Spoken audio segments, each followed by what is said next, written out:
Hello friends, welcome to Art of Samayal. இந்த வீடியோவை like பண்ணுங்க, ஷேர் பண்ணுங்க, சப்ஸ்கிரைப் பண்ணுங்க, அந்த பெல் பட்டன் அமுத்துங்க. Hello friends, இன்னைக்கு நம்ம செய்ய போறது மிக்ஸ்டு வெஜிடபிள் பக்கோரா. இன்னைக்கு நான் வந்து காய்கறி கேரட்டு கோஸு பீன்ஸ் இப்படி எடுத்திருக்கேன்.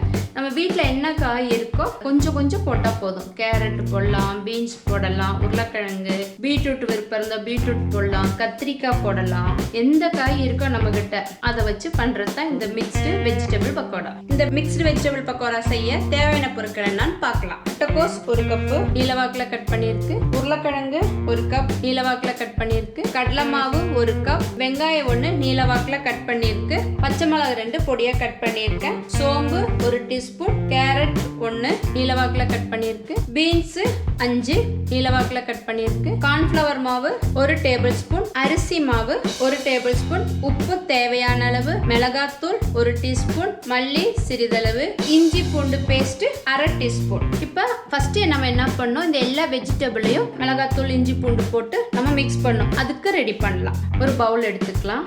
அதில் இந்த எல்லா காயும் போடணும். பீன்ஸு, முட்டைக்கோஸு, கேரட், அடுத்து உருளைக்கிழங்கு, அடுத்து வெங்காயமும் பச்சை மிளகாவும், அடுத்து மல்லித்தழை,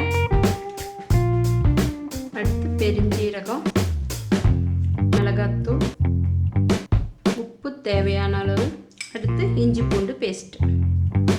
இது எல்லாத்தையும் நல்லா மிக்ஸ் பண்ணிக்கலாம். இந்த மிளகாத்தூள் இஞ்சி பூண்டு எல்லாம் இந்த காய்கறியில் நல்லா படுற மாதிரி நல்லா இதை இந்த மாதிரி மிக்ஸ் பண்ணிக்கணும். பாருங்கள், பார்க்க டைம் நல்லா கலர்ஃபுல்லாக இருக்கா?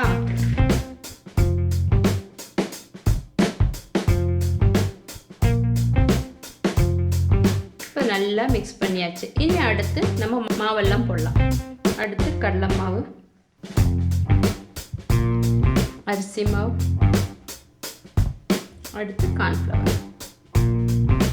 இந்த காய்கறியில் இருக்கிற ஈரமே போதும். பத்தலைன்னா நம்ம லைட்டாக தண்ணி தெளிச்சுக்கலாம். இதெல்லாம் நல்லா மிக்ஸ் பண்ணிக்கணும்.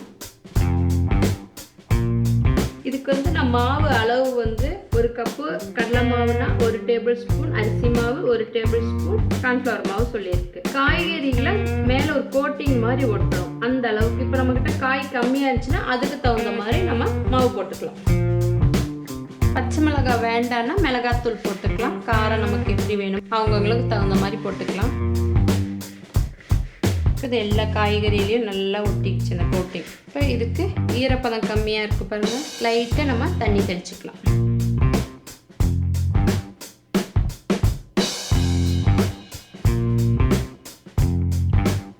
இப்போ பாருங்கள், நல்லா நம்ம மிக்ஸ் பண்ணியாச்சு.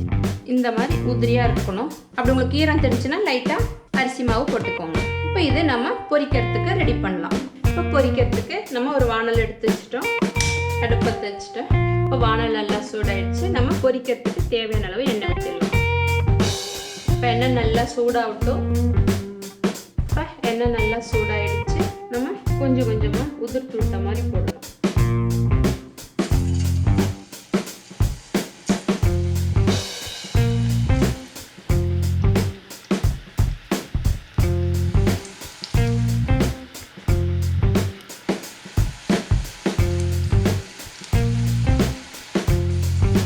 மெல்லமாக நம்ம இந்த மாதிரி திருப்பி விடணும். லைட் கோல்டன் ப்ரௌன் கலர் வர வரைக்கும் இந்த மாதிரி மெல்லமாக மிக்ஸ் பண்ணி போட்டதும் திருப்பாதீங்க. கொஞ்சம் நேரம் கழித்து திருப்பி விடுங்க. அடுப்பு வந்து மீடியத்தில் வச்சுக்கணும்.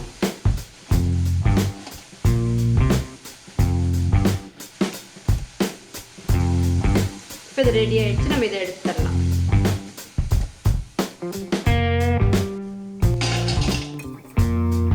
அடுத்ததும் போட்டுடலாம்.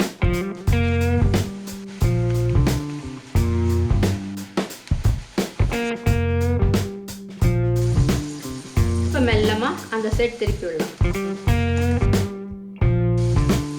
இப்போ நல்லா ப்ரௌன் கலர் ஆயிடுச்சு.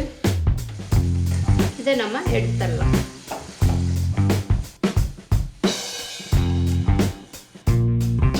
இப்போ நம்மளோட சுட சுட மிக்ஸ்டு வெஜிடபிள் பக்கோடா ரெடி. இது சர்விங் பிளேட்டில் மாற்றலாம். இப்போ இப்போ நம்மளோட சுட சுட மிக்ஸ்டு வெஜிடபிள் பக்கோடா ரெடி ஆயிடுச்சு.